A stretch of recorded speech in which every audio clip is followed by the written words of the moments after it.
We didn't do a lot of trick or treating last Yeah, night. well, we sort of kept, this is one of those kind of things where the ones who were out there, I mean, they were wet, but they're kids. They don't care. True, They true, don't true. care.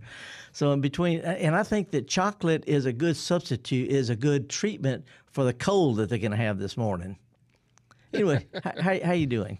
I'm doing fine, man. How are you this morning? Good, good, good. We're going to be talking about gardening today. It's live streaming. The folks who are listening by radio, if you want to go to You go to YouTube, MPB, Mississippi Public Broadcasting YouTube channel, and we are right there. You can see Felder in all of his glory. Well, I'm just curious. How do you? I mean, if you're a boomer like me, you don't just go do this kind of stuff. Is it Mississippi Public Broadcasting or MPB YouTube or what? No, you go to Mississippi Public Broadcasting. The easiest way. Just go to YouTube. Go to YouTube, Mississippi Public Broadcasting. and then once and it will pop up, and there should be a MPB logo, and it's going to have a red circle around it. Oh man, it gets complicated, but I can do that. But anyway, go to YouTube.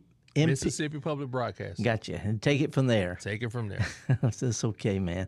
It's been a great week. It's been interesting, really hot, really dry, cool, kind of cool nights, but mostly it's been really dry. And then a lot of the state got a good bit of rain yesterday. I tried to see how much rain I got because I have an MPB, and this sounds like I'm really promoting MPB heavy, but it was free. I got a rain gauge with MPB on it in the back of my truck. And I think last week, did I send you a picture of my truck? You did. You sent a picture of your truck with the garden on the back. Yeah. Yeah. So, and for my live streamers, if you're watching us on YouTube, you can see the picture of the truck. And, yeah. That's one of the beauties of YouTube, if you can. But we love our radio listeners. Oh yeah. Well, we're here for radio listeners. And if you can't see it, imagine an old pickup truck, 1988 Ford F-150, classic old short bed pickup truck, and in the back, and it's painted John Deere green. I had it repainted and went John Deere green because I could get cheap touch-up paint, okay? And plus, it's from the Delta, says John Deere green. And I put a metal box in the back of it up against the cab where there's not much wind. It's a box just as wide as the bed, and it goes back maybe 3 feet towards the tailgate. And I filled it with some lightweight potting soil, and I put rosemary and oregano. I've got basil. I've got two kinds of kale for wintertime. I've got just all sorts. I got flowers. I got old-fashioned iris like you see in cemeteries. Dead people can grow this stuff. It'll grow in the back of my truck. Along with the Mardi Gras beads. Got Mardi Gras beads. Oh, it's accessorized. I got a little bottle tree, some Mississippi Coca-Cola bottles in it. And when I go down the road, they go woo down the road.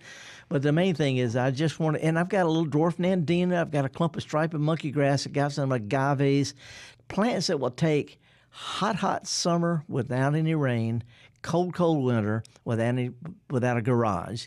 And over the years, I've found plants that will grow well in a container in Mississippi without a whole bunch of care. Sometimes some of them die. I pull them out, stick something else in the hole. That's called gardening. Well, the whole idea, Java, is just to, if you can imagine a bouquet of plants in the back of a truck, that's what it looks like.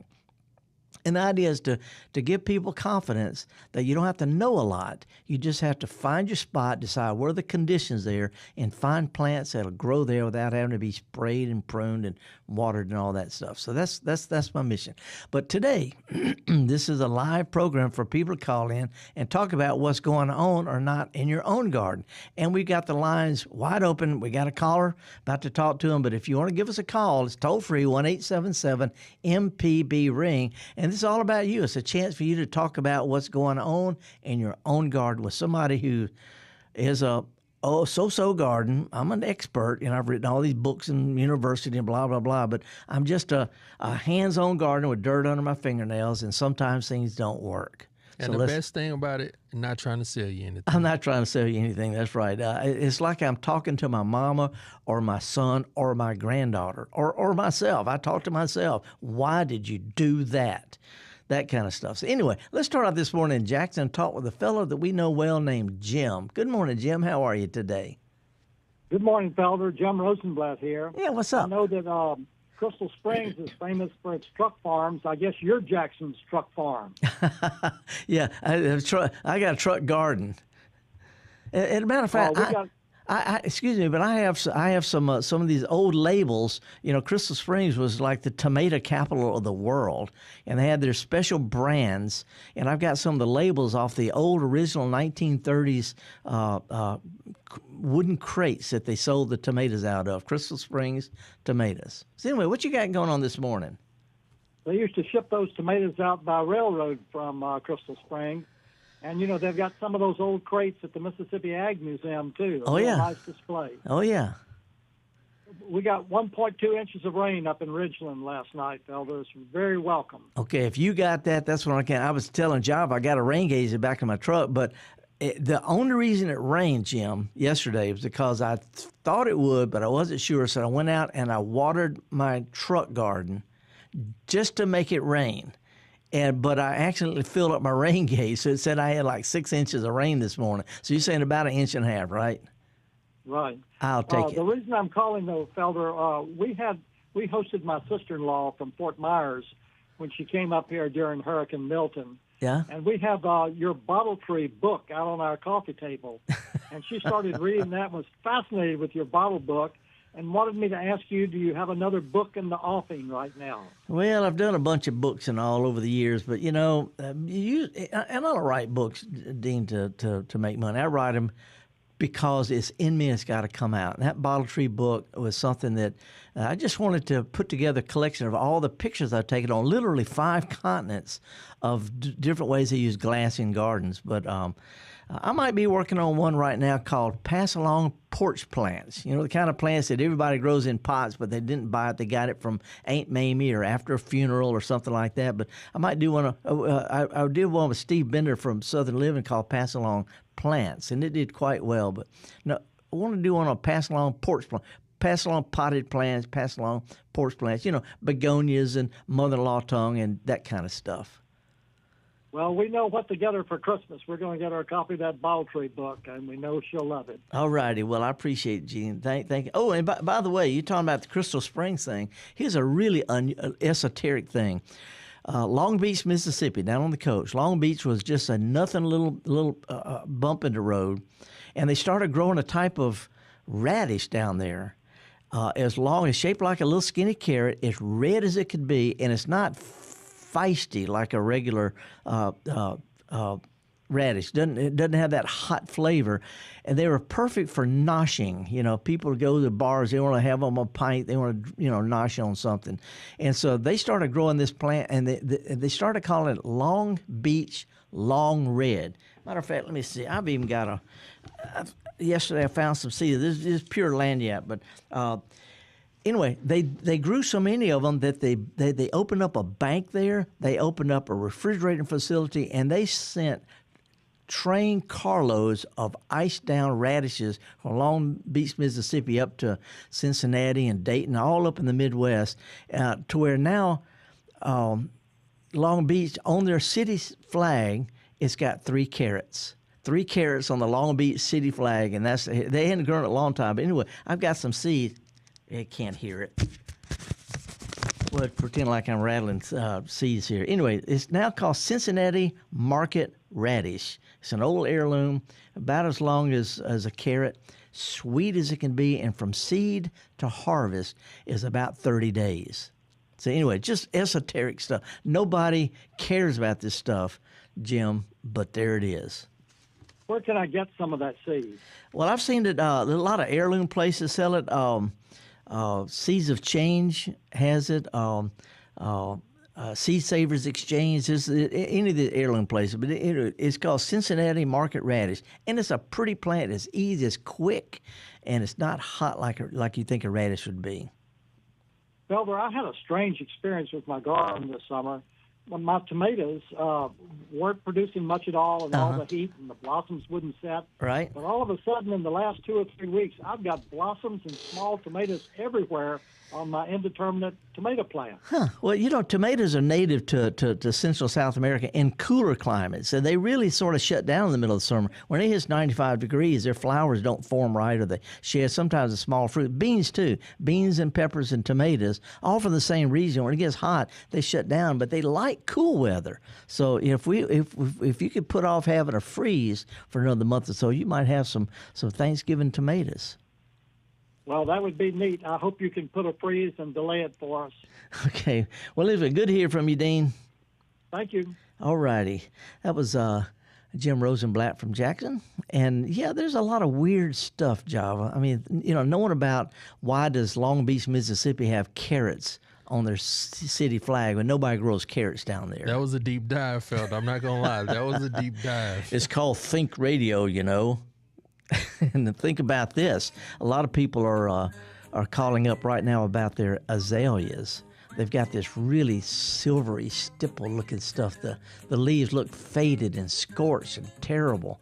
And that's caused by an insect. If you look on the bottom of the leaves, it's got little black spots. That's excrement spots from a tiny little insect called a lace bug. It sucks juice out of the bottom of azalea leaves. The top looks terrible. It's not going to hurt your plant. Just call it a bronze azalea. They'll come out and bloom fine in the spring. They'll look fine. It's not going to kill the plant. Not much you can do about it anyway. So this is a fix it, flee it, or fight it, or flow with it kind of thing. Azaleas look bad. They're fine. I'm horticulturist Felder Rushing. Me and Java and other folks at MPB, we're going to take a real quick break and come back with you and live phone calls. Give us a call right here on MPB.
Okie dokie, folks. Welcome back. Horticulturist Felder Rushing. We do have the lines open. You want to give us a call? I know you got some stuff on your mind about your lawn or your trees or raking leaves or planting stuff for winter. Is it too late and all like that? But give us a call. It's toll-free 1-877-MPB-RING.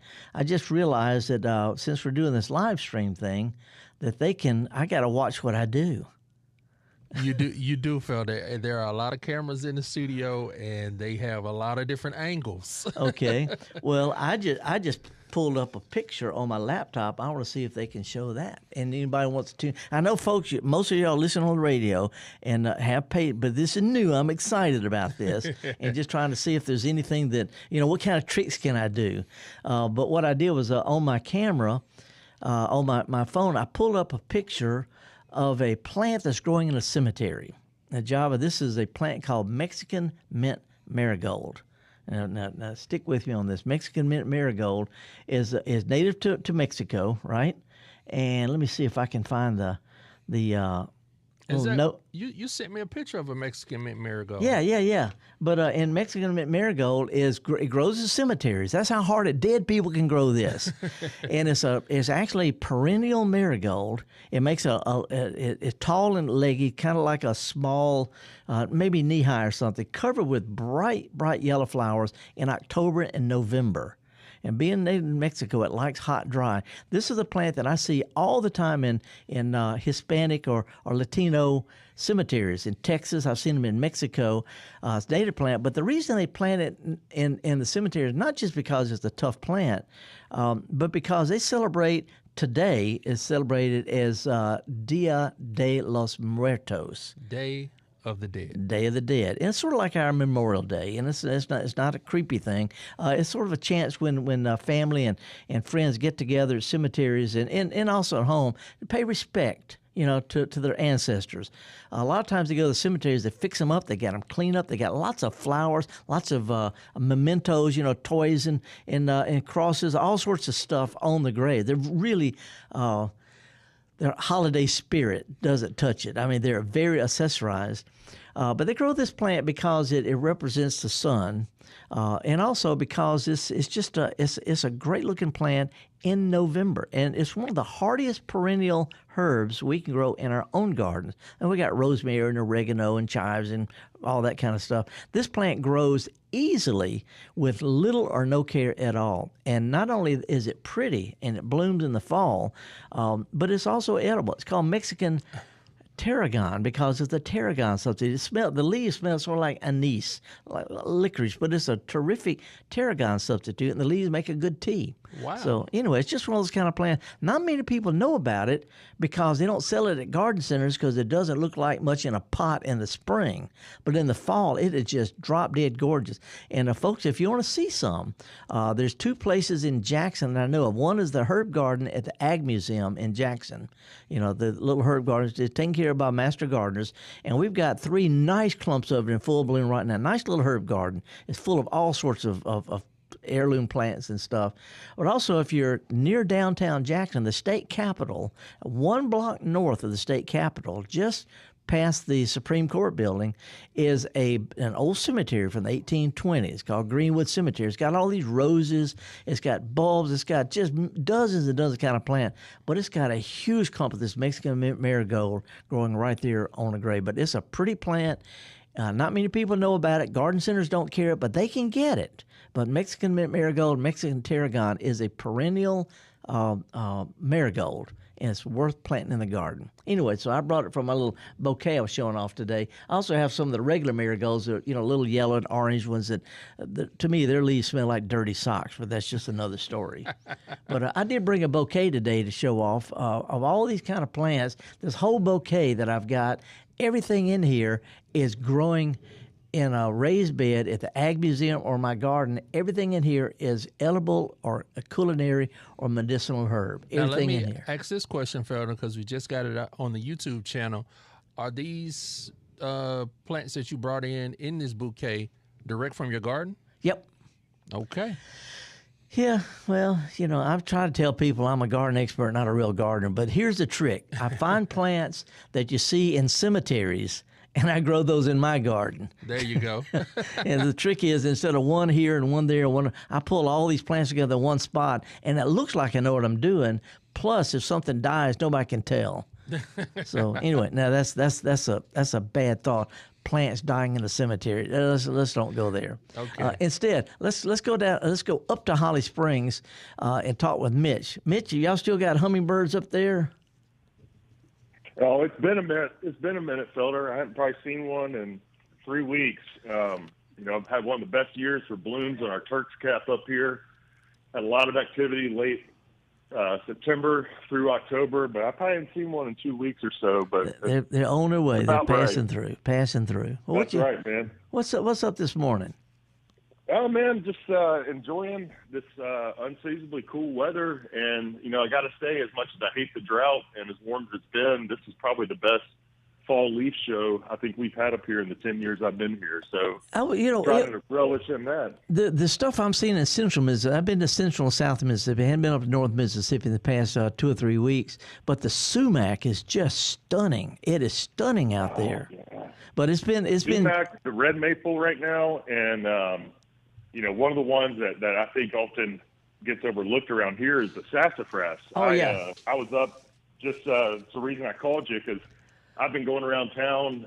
We're getting a little community group up here. We're calling Holly Wild. Holly Wild. They got Hollywood, but we got Holly Wild, and had our first meeting about 2 weeks ago. And essentially, we're just creating a resource hub and a network for people to do the exact thing you do every week with Java, to just give some insight and guidance around not just what the resources are in our state, but here in our little community. So right now I'm collecting as much seed as I can, getting a bumper year for our asters and our goldenrod. But speaking of the sumac, as I was out there looking at them, I'm planning to transplant a bunch of these sassafras and sumac once they go dormant this winter. But as I've been walking around and flagging stuff, we are right in the prime season for our magnolias are dropping their cones, and those little red seeds. That's the proper, probably not the proper name. Well, it's a fruit. The seed's in the fruit, but yeah. Okay. Well, I didn't know if you had a solution for the best process. I read a couple things online for both magnolia and for dogwood. Not surprisingly, when we're promoting natives, those are the species people won't.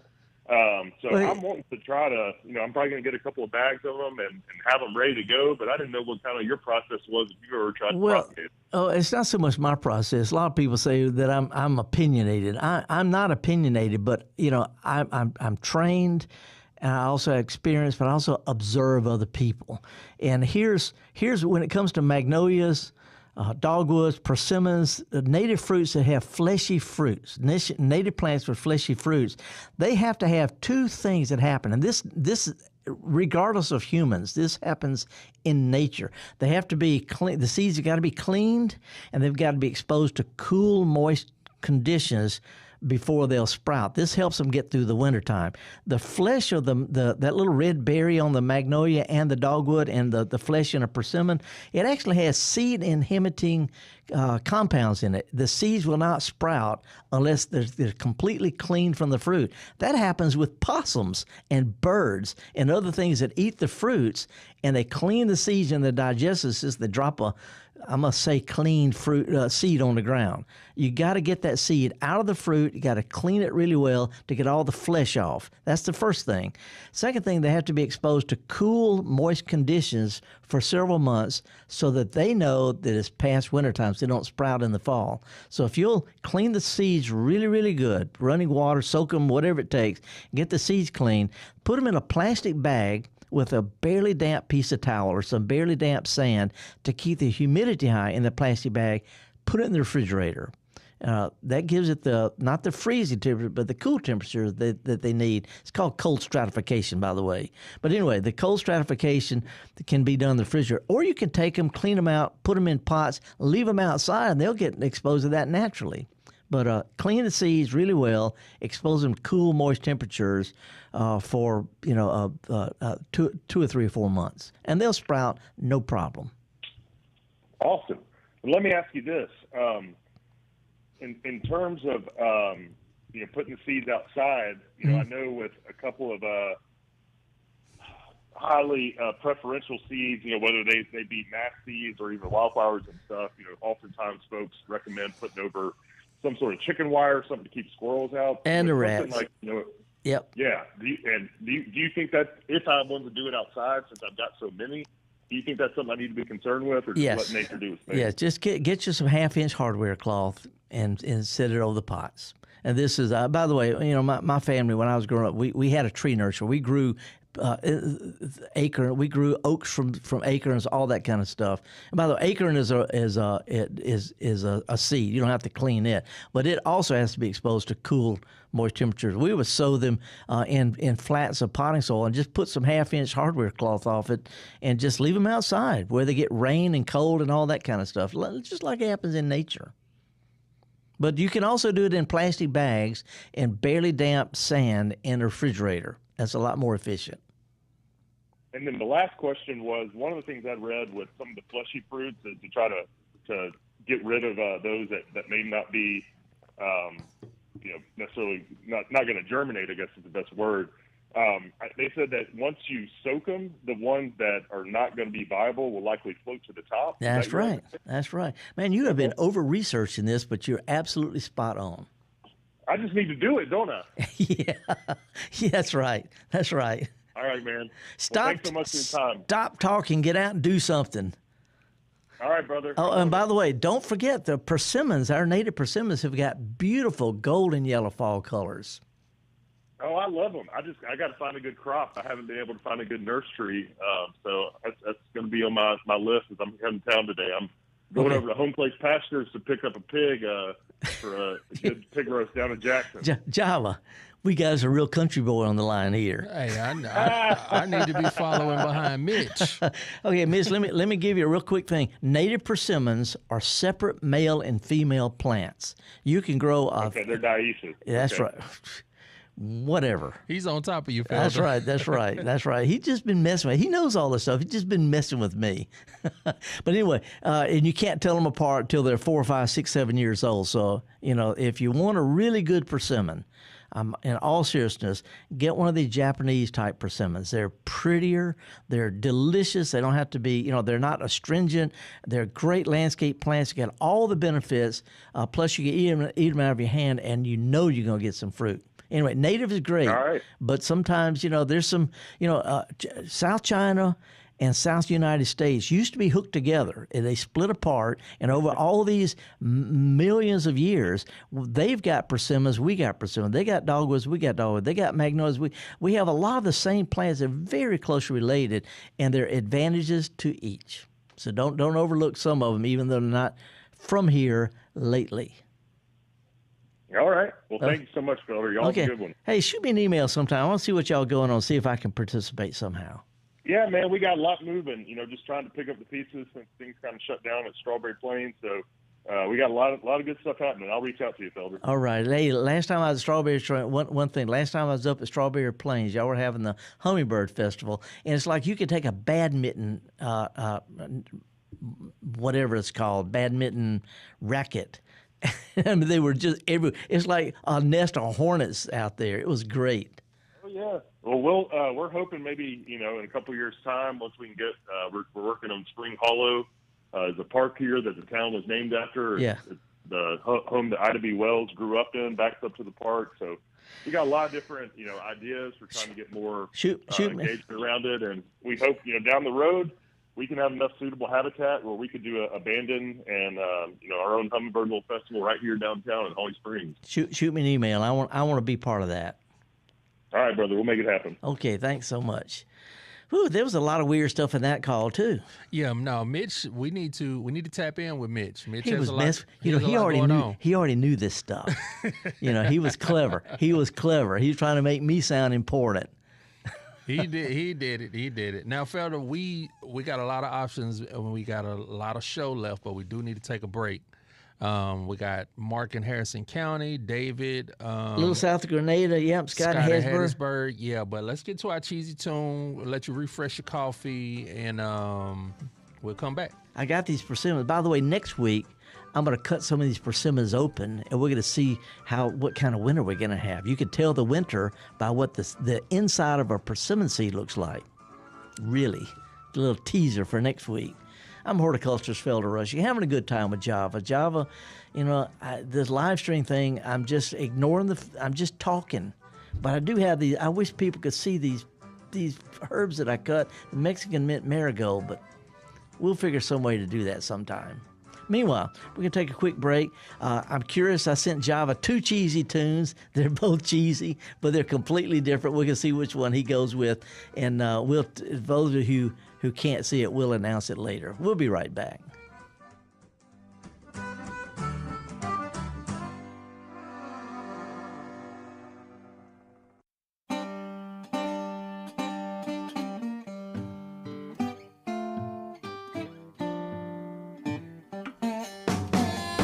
When I went down to the local coffee store,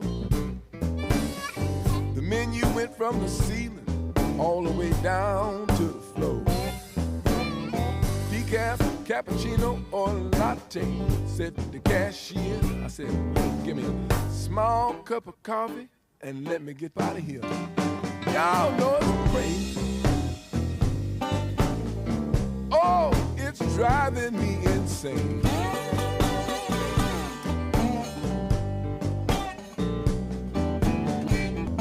Well, now I don't wanna be a Superman. I just wanna go somewhere. Use my hands and keep it simple. Real simple. Real simple.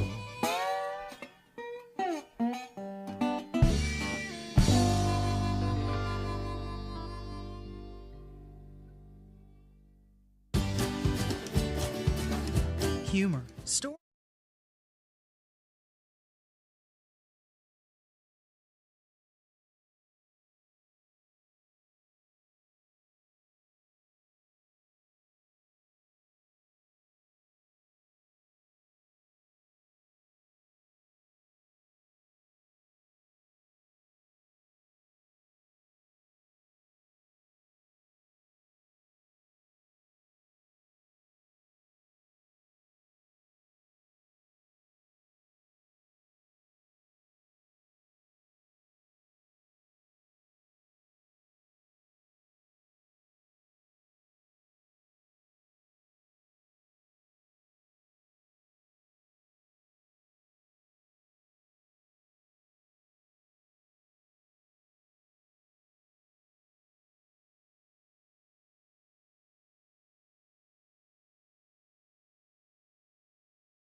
Felder Rushing. The tune was Keb Mo, talking about keeping it simple. Keep it simple. Yeah, because when he started talking about the coffee house menu, Yeah, going all the way to the floor. that is a real thing. And he said, I just want a cup of coffee. Just it, a cup of coffee, black coffee. That's it. Anyway, you've got a piece of this Mexican mint marigold. You can smell what the leaves smell like. They're kind of strong. They are. Yeah. Yeah, and it was when you sent that picture about them growing in the cemetery. I thought it was like maybe like a Halloween thing or something, and I was like, Well, why is they growing in the cemetery like that? Yeah. No, the Halloween thing, it started after this thing's been going for a long time. This is based on All Saints Day. Yeah. In a long time. But anyway, do you say we've got some kind of video or something like that? Yeah, we talk about it all the time. The MPB Public Media app is available to download. It's absolutely free on your mobile device, no matter if you got an Android, Apple phone. You can even put it on your iPad. It's a absolutely free app. You can tune in and download and listen to podcasts and all that kind of stuff. But we also have a feature called the Talk to Us feature. And in that Talk to Us feature, you can choose any show, including the Gestalt Gardener, and you can send us voice notes, you can send us videos, you can send us pictures. Can I do that? Yes, you can do that, Felder. Let's have some fun, Java. Well, because they do come to me, so I don't know. I'm going to tell you to hold your horses. So we just put a governor on my being naughty. But we did get a video from someone here in the building, and they sent in a Talk to Us video about a plant that they have in their office. Now, I know we have Sahana and Blake in the back doing a masterful job on the live stream. So if we could cue that video up and let Felder see if we can help Kevin out. And while that's happening, what are people who just listen to the radio? They just hear nothing? No, they're going to hear the question. Okay. I got you. We got it, Felder. Okay. All right, let's roll the clip. Good morning, Felder. My name is Kevin, and I have a quick question for you. I was recently given this potted plant from an old coworker of mine, and I am a complete novice at caring for plants. When I got the plant, it already had brown tips on some of the leaves. My old coworker said she thought she may have been overwatering it, but I don't know what's the best way to proceed. I had another coworker tell me I should probably trim the brown pieces, but I don't want to hurt the plant, so I'm kind of deferring to your expertise. I honestly don't even know what kind of plant it is, so if you can maybe kind of give me a little information about what kind of plant it is and best practices. I really want to try to be able to nurse this plant back to life and let it be as healthy as it can be. So I appreciate your time. Thank you. Well, all right. And matter of fact, he asked something I knew. That was great. Showing pictures of his own plant. That's a type of Dracaena. It's called Dracaena marginata. It's like a corn plant type Dracaena or a ribbon Dracaena. It's a tropical tree. It has multiple stems and long, narrow leaves on it. And actually, it's kind of normal. As the leaves of these plants get older, just like with the magnolia tree and oak tree, the older leaves start looking bad and they shed. So as long as the new growth is looking okay, the plant's doing fine. A little bit of fertilizer, a little potted plant fertilizer, and water it when it gets dry. Don't let it stay dry, but don't keep it soggy wet. In an office, it's low light, but it's also low humidity, so plants tend to dry out more quick. Tropical plants want to be in a steamy jungle, not a spaceship like an office. And so if you'll just make sure it doesn't have too much of a draft on it, water it when it gets dry, and just learn to pick it up. Just lift up. If it's starting to feel light, give it some water. If it's still heavy, it doesn't need water. But you can trim off the brown edge of those leaves, no problem. You can give it a little fertilizer, a little water, and it'll put on new growth. It'll be healthy. A lot of times those leaves burn because it's the low humidity. They dry out more quickly indoors. And that some people say, well, you can mist them. No, you don't mist them. Misting a plant lasts for about 5 minutes. Main thing is try to keep it out of a draft. Keep the dead stuff trimmed off, a little fertilizer, and don't keep it too wet, and it should do fine. I'm looking at that pot. The pot's about maybe a foot across, a foot high. It could use a little bit bigger pot. And other than that, it looks fine.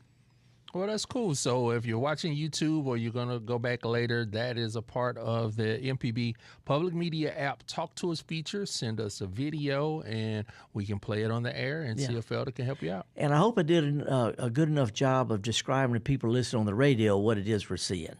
Oh no, you do a great job of that, Yeah, Felder. appreciate And if it. you didn't, I would tell you. It's showbiz, man. Showbiz. Hey, now let's go down to Harrison County. Mark has been hanging on for a long time. Mark, what's going on the coast? Well, hey, how y'all doing today? Good. What's up? Well, I'm also relatively novice to gardening, but one that I really want to get going and kind of use it for myself and everything is shampoo ginger. Yeah. Yeah, I really want to get it right the first time, I guess. So before I get into bulbs and all that kind of stuff, I really want to know what I can do to sort of facilitate the process effectively. Yeah, it's an interesting plant. Folks who are not sure what you're talking about, shampoo ginger. A lot of people know what they call butterfly ginger or it's got a couple of other names. Anyway, it blooms in the fall. It looks like a small canna plant. It gets up about, knee-high, waist-high maybe, long skinny leaves, sort of like a miniature banana plant. Instead of having white flowers in the fall, it has these knobs on sticks coming up out of the ground. The flowers are just like knobs on the end of a stem, and they're usually kind of an orangish red. They turn kind of red. Mm-hmm. And if you squeeze them, this juicy, gooey stuff comes out. I mean, it's nasty feeling, but it's what the Hawaiian women, it's native to Hawaii, used as a hair conditioner. That's what it's called, a shampoo ginger. You can use to slick up your hair with it. And Java, you look at me. You know, I couldn't be making this stuff up. No, I can dig that. I can dig it. Yeah, but anyway, so the plant does best in the shade. It grows perfectly fine on the coast. It'll grow okay up in central Mississippi outdoors, but maybe sometimes further north in protected place. But it's a slow-growing, knee-high to waist-high, ginger-type plant. Comes up in the spring, dies down in the fall, and if it's in the shade, it gets a little water from time to time.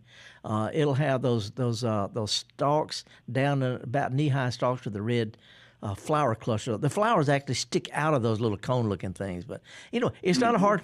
And I've actually have a picture of it. I can't bring it up right now. I took a picture of it at the edge of a cemetery in Lafayette, Louisiana last year, so I know it'll grow without a whole bunch of care. A little bit of shade, occasional good soaking. Okay. Well, awesome then. Thank you. Okay, and it's going to die down in the wintertime, so don't freak out over that. Oh, okay. But it comes back on its own, or do I need to replant the bulb? Oh, no. It's like a little. You dig it up. It's got a little fan of roots. It looks like somebody buried a hand out there. A little finger-looking, root-looking thing. You just get some of those and work up the dirt pretty good. Plant them, cover them up with real tree leaves to feed the soil, and they'll do fine. Awesome. Well, thank you. You bet.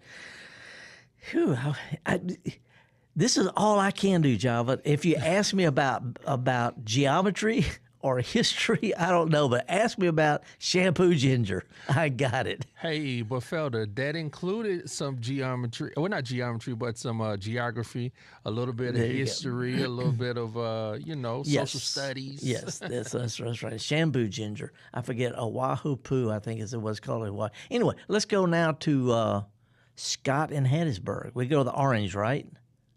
Scott from Hattiesburg. Hello. Morning, Felder. Hey, what's up, man? Hey, you got some crepe myrtles. We're heavy on crepe myrtles in this neighborhood where we live now. There's usually a pair on either side of the driveway, and I noticed on ours, got the crepe, the bark scale that you talk about. It looks like lichen. No, the only one I've seen in the neighborhood that has that, and I'm wondering, is it contagious? Do we need to recommend that tree be taken out to keep from infecting the others, or is it just going to become less healthy over the years on its own without much? Okay, before I answer that, let's make sure crepe myrtle bark scale does not look. Lichens are the only thing that look like lichens. Crepe myrtle bark scale are little tiny white dots. I mean, we're talking about the size of a BB. If you're old enough, remember what BBs are. They're little white flat things, and they'll be all over the trunk, and they rub off really easy. Okay. Sometimes they'll be a little juicy. It's like a plant tick. They're small, they're white, and if you see those, that's the bark scale. If you see lichens, they just say the trees are old. That's all. Lichens grow on glass, they grow on rocks, they grow on tombstones, they grow on old crepe myrtle trees. So make sure it is a bark scale, and it'll be real black with all the sooty mold growing on their drippings. Anyway, to answer your question, I don't believe that's what it is. I've looked at it. I'm pretty sure it's lichen, but I just wanted to make sure that it wasn't the scale, because when I looked at some pictures online, it did tend to look similar to what they call the scale that came around in starting in like 2015 or so that you talk about. So Yeah, much, been yeah, no yeah. cure for it. Yeah, type go stuff, so. yeah go to msucares.com or any place online and just look at. They'll show a good clear close up picture, all of them, of what the scale, little white things. And if you don't have that, you don't have the scale, no question about it. And by the way, lichens don't hurt plants. They grow on. I have some growing on a literally growing on a bottle, on my glass bottle tree. They indicate that the tree is growing slowly or is old or maybe suffering or has root damage, something like that. So a little fertilizer, a little pruning, keep the plants healthy, and just admire the lichens. They're sort of like their version of tattoos. Okay, ain't hurting anything. Yeah. But anyway, but as far as the bark scale, if bark scale does show up, there is only one. And keep in mind, I work with the Crepe Myrtle Society of America, Texas A&M, Mississippi State, University of Georgia. We know that the only good control for it is to saturate the soil in the spring with a systemic insecticide. Every garden center sells it. Sprays don't help. Pressure washing doesn't help. You'll hear everything in the world. The only thing we know will work is in the springtime when sap is going up into the trees, not this time of year. Saturate the soil with a lot of water, a little insecticide, and that'll take care of it for a year or two or sometimes 3. But the scale is contagious among. Oh, yeah, it's spread all over. You know, when it started in Texas, It moved to Oklahoma. It's all over the South now, and it's spread from plant to plant. Birds land on trees, and it spreads. It's just little. It's spread by birds and wind and all sorts of stuff. And it also comes in. You know, a lot of times the garden centers were getting plants out of Florida that are already infested with it. So anyway, once it starts, you can control it with its systemic insecticides only in the spring, and that does a pretty good job. City of Madison has done a good job of controlling all their street trees. A church near me, completely covered with scale. They cleaned it up in 1 year. Wow, that's neat. Yeah. My aunt, by the way, my mom's older sister was one of the ones that made those crates and down in Crystal Springs. They have a great museum down there. We see some of their handiwork, the Arboretum and the tomato museum down there right by Lake Chautauqua. If anybody wants to see a simple, easy to walk through museum that really takes you back in time pretty quickly. So that's pretty neat. Yes, it is. Yes, a lot of people, the word Chautauqua, by the way, it's called Chautauqua Park. Back 100 years or so ago, they had the vaudeville. Everybody knows about vaudeville. And all these traveling musicians and people go around and to town. Well, Chautauqua was like that. They had a lecture series, lectures and poetry and authors. And it started at a place called Chautauqua, New York. And I've actually given a lecture at the Chautauqua place in New York, treading the old Chautauqua boards. But anyway, you're right. Crystal Springs done a really good job. They got a little Main Street group that's doing a good job there in Crystal Springs. And my granddad was a truck farmer down there, so he and all my uncles, they loaded those trucks, and it's amazing how many trucks they pushed through there to get them ready for the rail, just loading one after the other. They would line up around midnight or before midnight, I guess, and they just load all through the night, load those box cars up and go ship them out. And they had sheds all up and down the street, too. And their main competitor was Georgetown, but Georgetown disappeared, didn't it?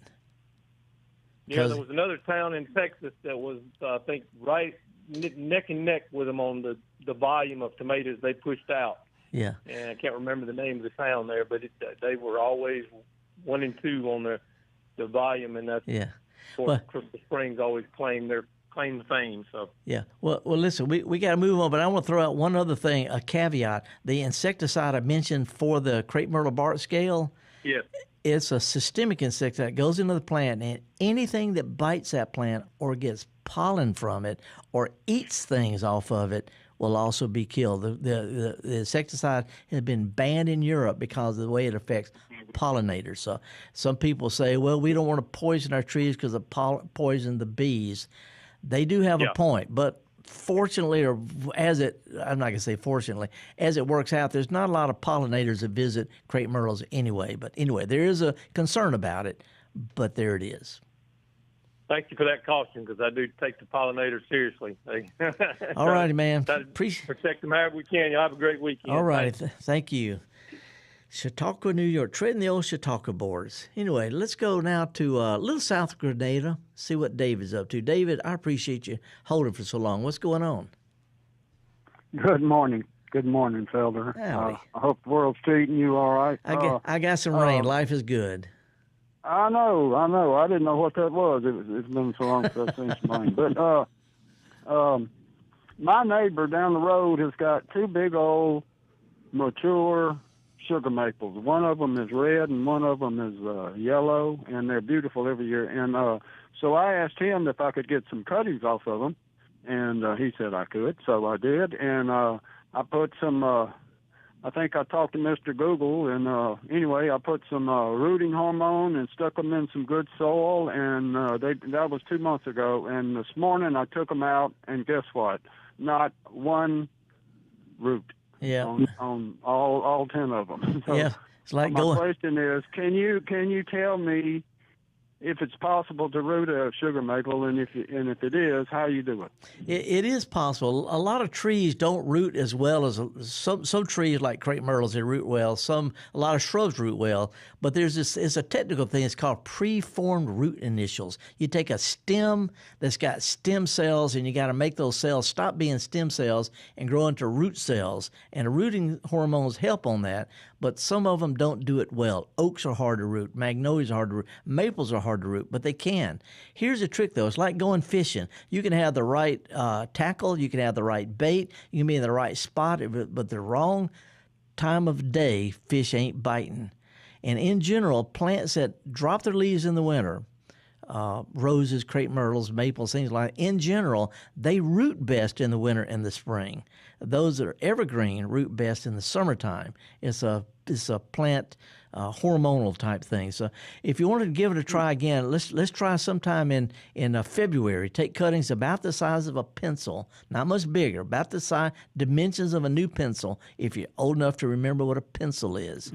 And take cuttings then.